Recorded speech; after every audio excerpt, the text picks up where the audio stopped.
So I don't think you'd be starting with the God Hand on your very first model.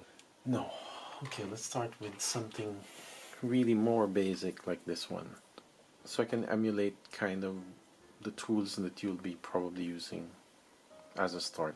This is most of the time what you would get in, especially when you have those bundles with starter tools. It's not that they're bad, but they're less sharp, but they're very strong. Tweezers, well, just basic tweezers over here. You can use whatever. Just sometimes there are small parts that I have to pick up, and I have pudgy fingers. That really gets in the way. These are really great. These are the X-Acto brand, and I was so surprised because the blades are so large and they are sharp. I actually have my set of abrasives over here. This is my abrasives drawer. That's really what I use, 600 and 800 to start. I find it's a really nice grit.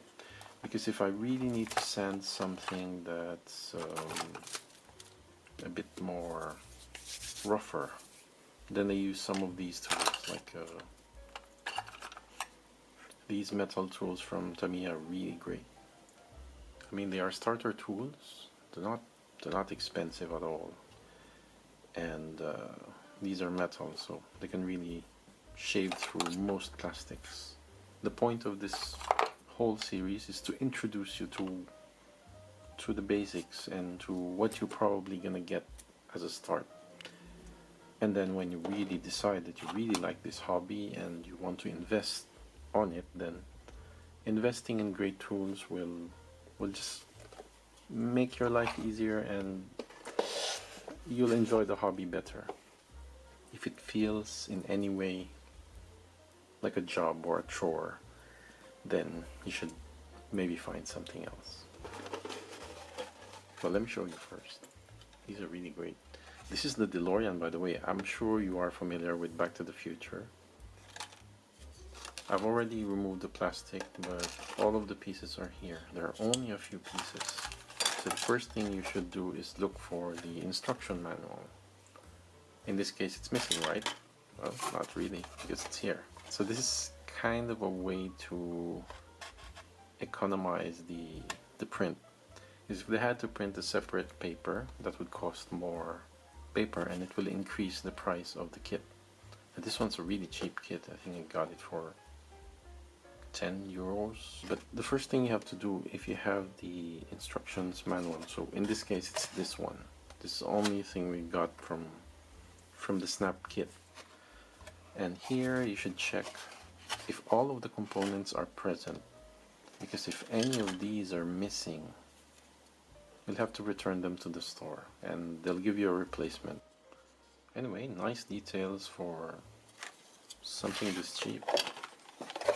I think we have all the parts. These are the tires. So you might notice I've changed the delivery of the video. Before I was voicing over, and we actually got a neighbor beside here, and he was just doing crazy stuff. It's just so noisy and I couldn't record. So that's why I've always recorded using a voiceover. If I'm recording this way, I'm gonna hear his voice, I'm gonna hear his kid screaming, and it actually went so bad that I had to lawyer up, basically. So now I can record at will like this, and it's so quiet. Anyway, back to the building process. So it seems we have all of our equipment, or all of the parts over here. If you've been building any kind of Lego or Playmobil, anything with blocks, basically you're gonna be at home here.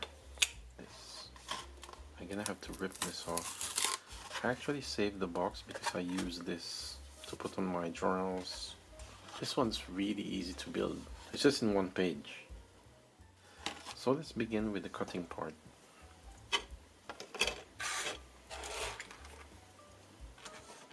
So what they really recommend you to do, in fact, is to cut, when you cut the gates, you don't, but before, when we were learning in the beginning, Even I did this.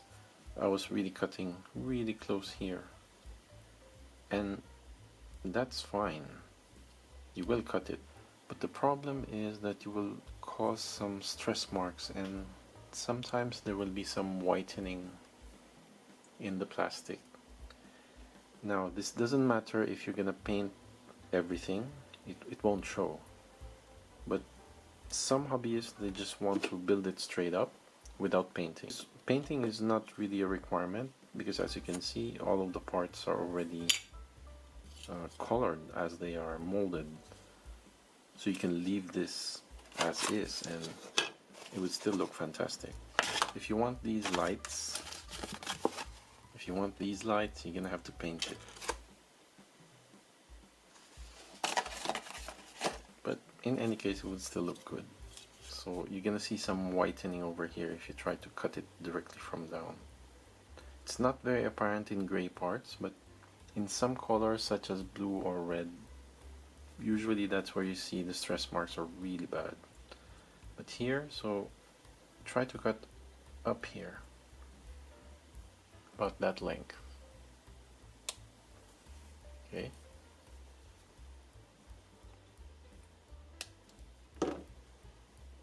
So what's gonna happen is you're gonna end up with some excess gate.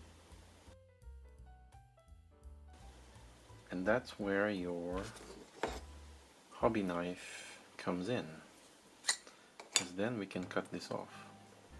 So this is the only case, yeah, really you need the mat. So I should have maybe included the mat. I'm sorry for that.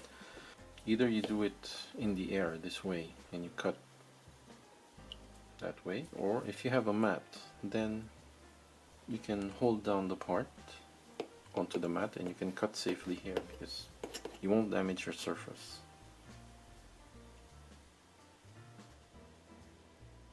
So especially if you're using your, like the dinner table,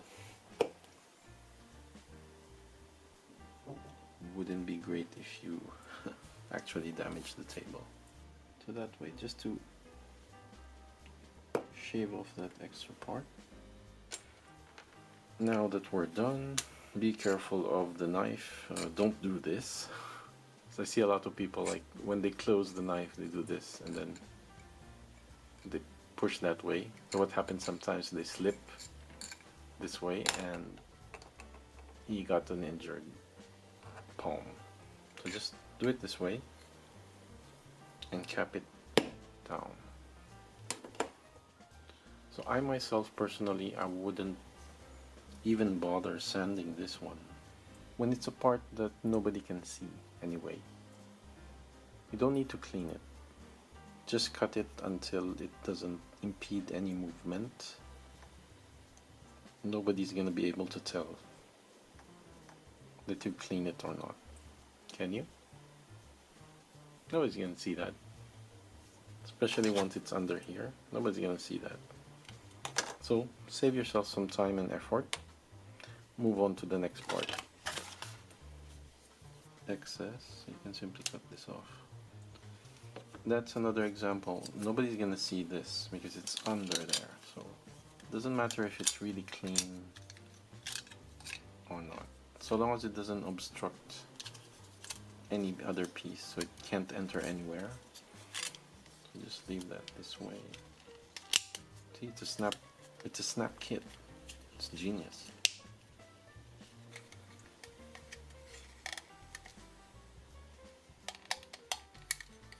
So now we see this flatten and simply adjust here. I was afraid to actually push it, so when it's like that, just tread slowly so you don't risk breaking the kit. So for these parts, these are made of actual rubber. Just be careful not to cut the actual rubber. Actually, it's easier if you put the other wheel first. It's better if you could hold it down on a table, or if you have a mat, even better. Yeah, a good push. Usually when it's when you feel it's solid there, then it's safe enough. and slide this in as in the diagram over there. So we're just following the instructions here. Oops. Of course, one part fell. I had to pick it up. Wait. Oh. A few moments later. Alright, I found it. I thought I had lost a part again. I keep on losing stuff on the floor. Instead of just trying to put one wheel and you're pushing on this side, it could be painful. So put them together. So that's a tip there if you're building a lot of kits like this, wheels especially. So just press them against each other. Yeah.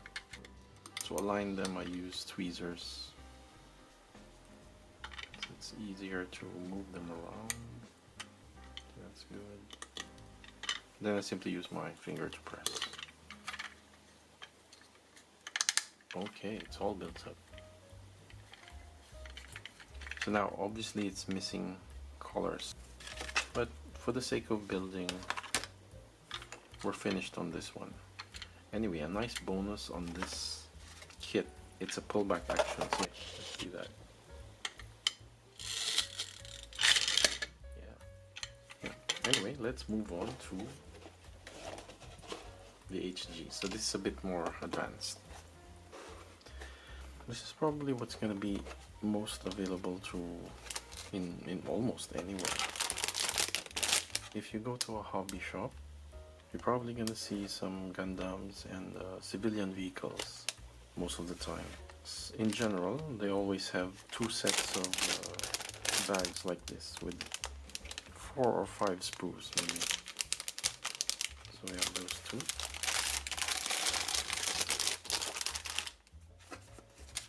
And of course the manual. So you might be tempted to simply just build it without looking at what's in the manual. I wouldn't advise that, because if it's your first time building plastic models, then chances are you've never seen commonly linked parts. Even if you are impatient, I just say, you know, read a bit of what's in the manual. It will make your life easier. So the first thing I recommend you doing is, besides leafing through the instruction manual, is to check your parts. Just make sure that you have everything. Because if you don't, as I said, you have to go back to where you bought it from and get a replacement piece.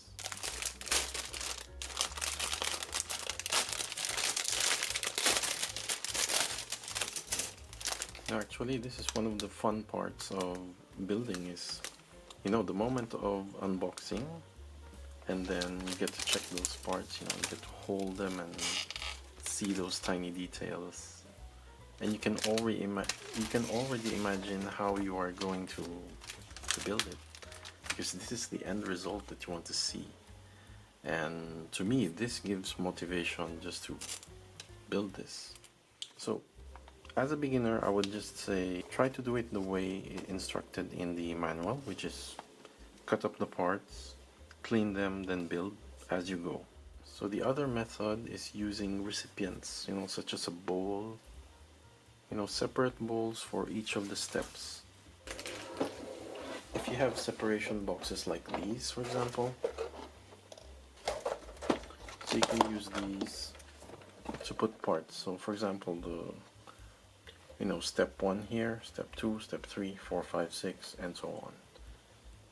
So you cut them, you clean them, and then you pick the parts that are needed for that step and you continue. But this is a great way to organize it. Do what works for you and what's comfortable to you. So since this is a smaller kit, I simply grabbed myself a smaller box.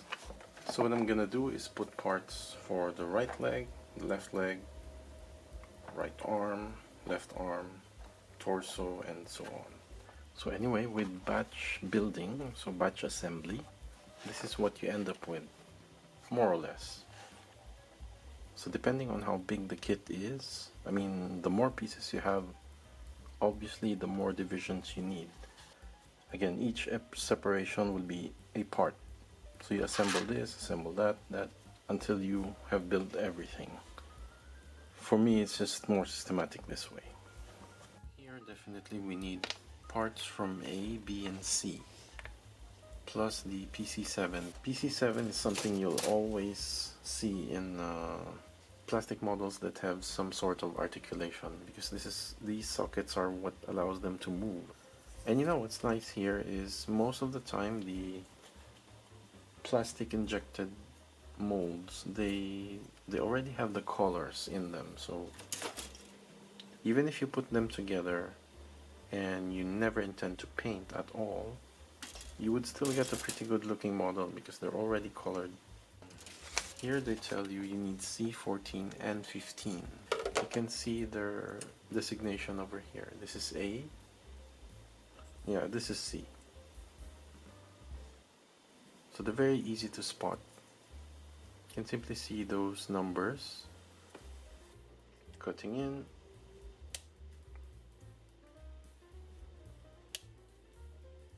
That way. So never too close from the part itself, so a bit away. Okay, so now you see the excess gates. You can clean up either with your hobby knife or your nippers. And once you cut off that extra gate, you can then sand it after to smoothen it.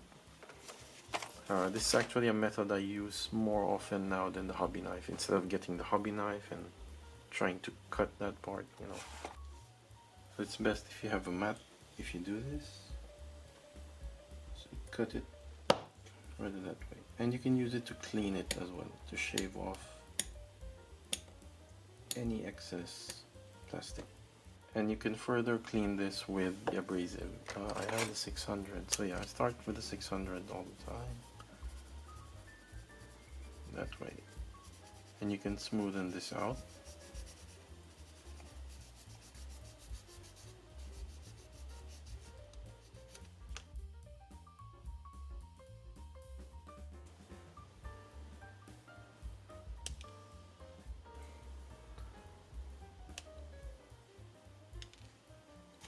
So again, off to the polishing.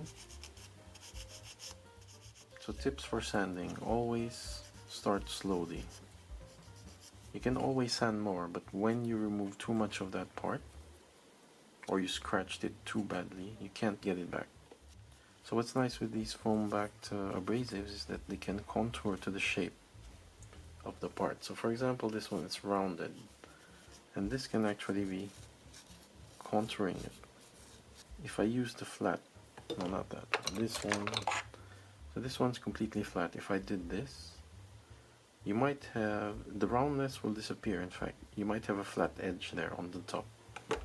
While here, you can conserve that roundness. So with these parts, I actually just go in and cut to the very edge of the part itself. Now I'll explain later why. So these are joint parts anyway, so nobody's gonna see that. So simply sand them gently with your foam so it's rounded. But what I mean is, even if this had a really bad stress mark on it, it wouldn't matter because it's gonna be covered. It's going to be completely covered with these plates. So stress marks in this case doesn't matter. This is the recommended way of cutting, but this is simply to prevent stress marks from coming up over here. So if you're going to paint the kit anyway, stress marks here wouldn't matter because you're gonna paint over. Nobody's gonna see that. After all of the layers with the primer, the fillers, and the paint itself, well, nobody's gonna see the stress mark there. But it's extremely important if you don't paint the kit, or if you only partially would paint the kit. So simple things like that can save you time when building. It's a part that you won't see anyway. Stress marks don't matter. One particular thing that you have to be careful about are clear parts. So clear parts, they have a harder type of plastic. It's more brittle. This can snap just by bending it. So you cut them almost at the edge of the gate. Same way.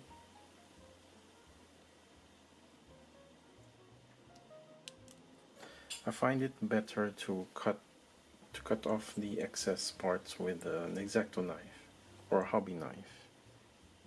Because if we try to sand this, you want to leave the transparency on this part, so you're not gonna paint that. I always find it better to simply use my hobby knife for these type of parts, clear parts. So like so. And scrape a bit of it. So scraping with your hobby knife, it's not as harsh as... So this is the same material, right? If I try to scratch this surface, that's what's gonna happen. So you're gonna see this white part. That's what's gonna happen. While with the this method, see, it's much more clearer. So you would want this part to stay as clear as possible and pristine. You're not gonna paint this. So again, another use of the tweezers is when you have a deep box like this, start to grab what you can. Even this one, actually, it's hard. And then you start picking them up one by one. So that's another scenario where the tweezers are really helpful for smaller parts like that. Even that one, actually, see? Convenient. So again, it's a tool for your convenience. It will save you time and strain in your fingers. And you know, don't get intimidated when you see all of these parts. Oh my god, how am I gonna put these together? Just do it slowly. You know. In time you will get better at seeing how to connect these parts and you'll be faster. Well, you can see one part has the holes in which these pegs go into. So when there is a peg, for example, they show you where exactly to put that. You can go that way and snap.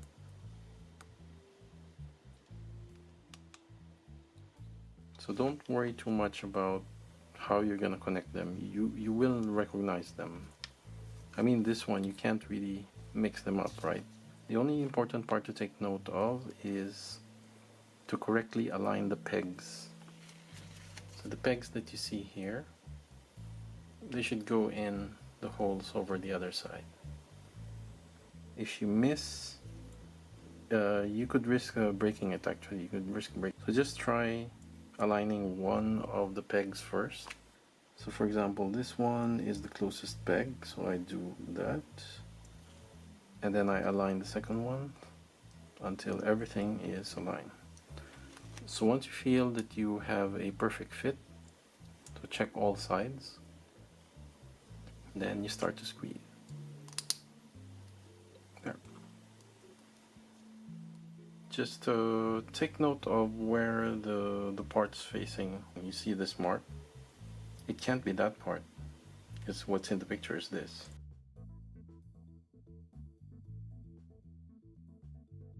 You just follow that arrow indication, and there we go. This way, for example, you might get confused because it looks the same. You do it this way, do it that way, it looks the same. So how can you tell? Well, here's the indication. When you see that little groove over there, it's not on this part, but it's here. So it should be this way, facing, and that's what you use when you connect the parts. And you'll never get it wrong. And you can see it aligns perfectly here. You just have to push that down. And then your A27. Always watch for the diagrams that they show. They tell you the positioning, where it's facing, so you don't get it wrong. For small parts like that, I use my tweezers. Now, if you have really tiny hands, I envy you because it just makes it easier. This should go in the bottom, that way. So it's simply to position it. Once it's positioned, then I press down with my finger, even my nail. So there. Just follow the picture, follow the images, and those always link together perfectly. There we have it. That's your right leg. Not all figures or plastic models would have articulation like this. But in plastic models, they're usually connected by some kind of leverage. So in this case, it's the pegs. But if that's not the case in the model kit that you have right now, then you'll have to glue them manually. But if you don't see any leverage like that, then you'll have to glue it manually over here in the seams. And you'll have to make sure that they are perfectly aligned. So that's harder, but you know, just take your time and it will go better. Technically, Gunpla do not require any glue, any kind of bonding, because they're all snap-on kits as well. You're not required to glue them. I always do because sometimes they really get loose. Some parts will fall off, like this one would get loose maybe one day and that just fall off and you're gonna lose that forever. So once everything has been base coated, painted, then I glue them just to make sure that they don't get any loose parts. So these are some of the cases. Well, it's totally up to you. If you want to leave this panel to highlight later, then leave it as is. But if you want this part to be completely sealed, like completely smooth, then you'll have to use some cement or any filler. You put the filler in there and you continue sanding until it's even. See that gap?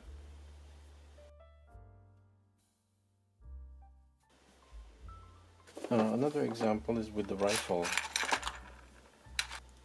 The same way. Once you've connected the rifle, it should be one piece. So now we apply the glue. We might need to wait a few minutes. So you put that in the gap itself.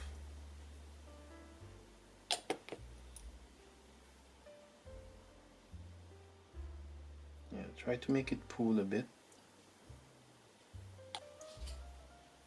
So now that's dry, we can try to sand it now. So just tread on it very lightly, because the goal is to remove this gap. So you still see a gap here. And once you paint this kit, this part in this case, you won't see that gap anymore.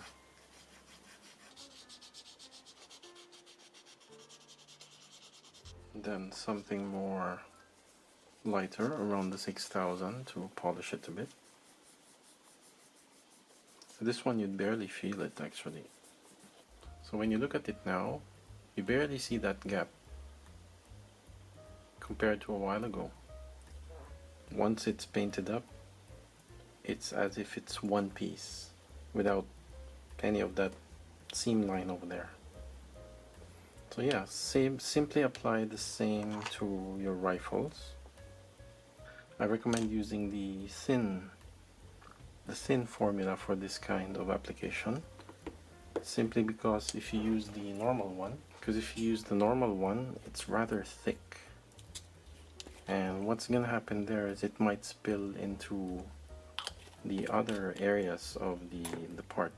It's gonna be harder to control because it's really thick, it's viscous, and it could spill over to the other parts and melt it. So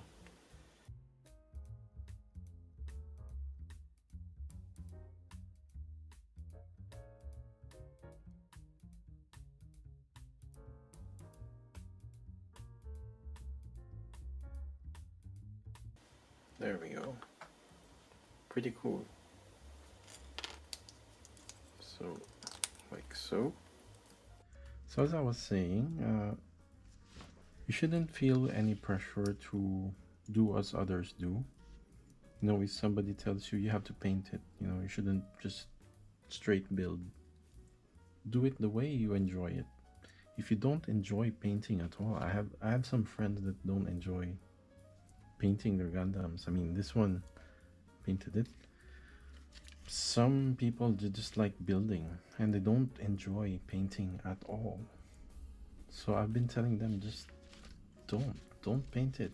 If you don't feel like you're up to it, or if you don't like it at all, don't do it. Now, of course, in some plastic models that have the same color, like a gray uniform color, in those cases you're required to paint.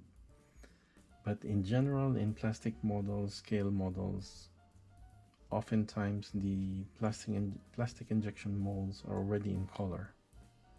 So you just have to apply a varnish, a top coat, or even if you can find a transparent primer filler, that would work wonders as well, because it will simply use the actual colors. So yeah, but if you wanted to paint and detail, panel lining and all that, then join me on my next video, which will be all about painting and detailing. I mean, we're still not going into the advanced techniques for detailing, such as scribing. You know, that's a bit more advanced, so we're gonna leave that out, because the whole point of this series is I don't want to bog you down with too much information. So yeah, thanks again for watching. I hope this semi-tutorial, I should say, was helpful to you, and if it did, give me a like and subscribe. Tell your friends, tell your mom. That'd be a great help to me. And if you got any questions, any inquiries, you can hit me up on the comments and I'll try to respond as soon as I can. You guys take care. See ya.